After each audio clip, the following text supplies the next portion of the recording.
RCIC, toute l'info. Merci de votre fidélité. Le juge peut vous rétorquer. Il ne peut rien rétorquer contre une loi absolue internationale. Il ne peut rien rétorquer, il peut simplement vous accorder et respecter votre droit au silence. Voilà pourquoi je suis intervenu avec véhémence. Le juge doit s'incliner devant la loi universelle. Ainsi aimait plaider le bâtonnier Félix Rhodes avec force et conviction. Pourquoi vous arrivez après 3 mois en me disant droit au silence? Il n'a rien à dire. C'est un droit absolu. Donc à partir du moment où c'est un droit, il n'a pas d'argument à sortir en face. Rien. S'il est un juge, il doit respecter la loi. Et là, c'est une loi absolue, c'est une loi internationale supérieure à la loi nationale, d'ordre du général de Gaulle. Merci, maître. L'avocat défenseur des droits et des libertés, plusieurs fois bâtonnier de l'ordre des avocats du barreau de la Guadeloupe, par ailleurs historien et écrivain, s'est éteint ce mardi 1er décembre à l'âge de 90 ans. Cette figure guadeloupéenne, ténor du barreau, était un homme d'engagement et de conviction. C'est en pleine France libre, en 1948, que maître Félix Rhodes avait prêté serment au barreau de Montpellier avant de revenir en Guadeloupe. Il fut fondateur du journal d'opinion Le Progrès Social. Lors des événements de mai 1967, maître Félix Rhodes fut mis aux arrêts et emprisonné durant 169 jours avant d'être finalement acquitté. Par la suite, en 1981, il s'était illustré lors du débat sur l'abolition de la peine de mort.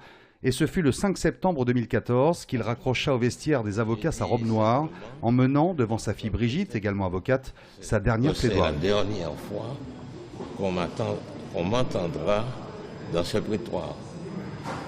Pour le reste, Dieu seul décide de l'avenir. Eh bien, c'est une nécessité que l'homme soit défendu. Il est absolument impossible à quelqu'un de comparaître devant un organisme répressif, quel qu'il soit, sans le ministère d'un avocat. Et ce procès est une illustration de ce qui peut se passer et de ce qui s'est passé. On a dit à un prévenu, pas ordinaire quelconque, un transporteur, un homme qui a 3 camions à sa disposition, de reconnaître les faits, s'agissant d'une affaire vieille de 28 ans. Il signe qu'il reconnaît et qu'il demande pardon, et il s'en va. Et il faut avoir été en garde à vue pour savoir ce que c'est. Si on vous dit de signer, vous partez. Vous n'avez pas besoin d'avocat. On vous ajoute des avocats coûtent très cher, ce qui est absolument faux, mais on vous le dit gentiment. Vous dites oui, je reconnais, je demande pardon, et vous allez reprendre vos 3 camions et vos 7 ouvriers et vous remettre au travail. Les camions sont déjà là. Vous dites oui, vous signez, vous demandez pardon, la victime n'est même pas là puisqu'elle dit qu'elle ne veut pas vous voir, et tout est clos. Voilà le piège grotesque dans lequel mon client est tombé. Je n'accuse pas la police, ni le ministère public. Ils pensaient, et moi aussi à l'époque, que les faits étaient prescrits. Et le dossier a été mis pour faire une ordonnance de prescription. Et à ce moment, un juriste compétent, et qui avait raison, a dit non, nous sommes devant un crime affreux. Violer à 6 reprises une enfant de 6 ans à 11 ou 13 ans, c'est abominable. Il faut instruire. Et le représentant du ministère public avait raison aussi.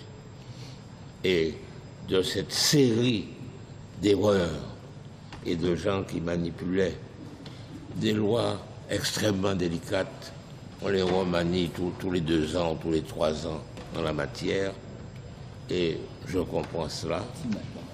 Alors, et on les rédige dans un français abominable. Le législateur prend ses responsabilités, ou plutôt le peuple qui nomme le législateur, je le renvoie à ses responsabilités. Et c'est dans ces circonstances rocambolesques, j'ajouterais que c'était tellement rocambolesque que quand la cour et le jury, qui étaient complets, et le mercredi matin. On a dit à tout le monde de revenir pour la suite des affaires. Ils ont vu la suite, que c'était lundi. Un juré a raté le coche. On a donné 30 minutes au juré pour revenir. Un autre juré, d'origine haïtienne, il a peut-être mal compris le français, a lui aussi raté le coche. À 2 reprises, nous avons manqué de jury et il a fallu recourir à la procédure ordinaire. Ni rebelle en prison d'accord, en violation de la loi d'accord. Je suis avocat parce que j'ai toujours pensé que la Convention européenne des droits de l'homme et des libertés fondamentales s'appliquait. J'ai eu contre moi tout le monde. Tout le monde, sauf 2. Le premier président de la Cour de cassation et le président de la République. Parce que même le Conseil constitutionnel s'était trompé. On pensait qu'on pouvait moduler, appliquer les lois intermédiaires en attendant de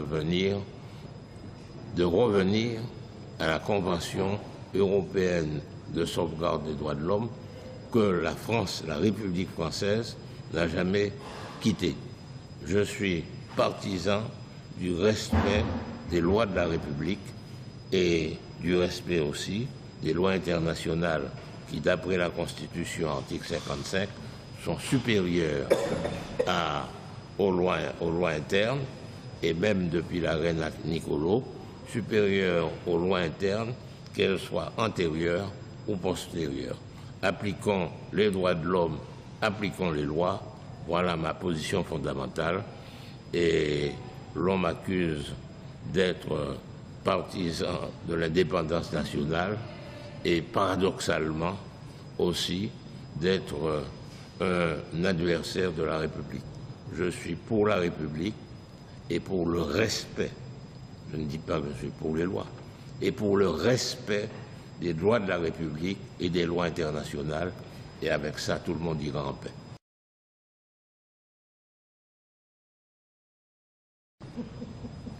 L'Éternel se juge. Je suis à genoux dès qu'on parle de l'Éternel.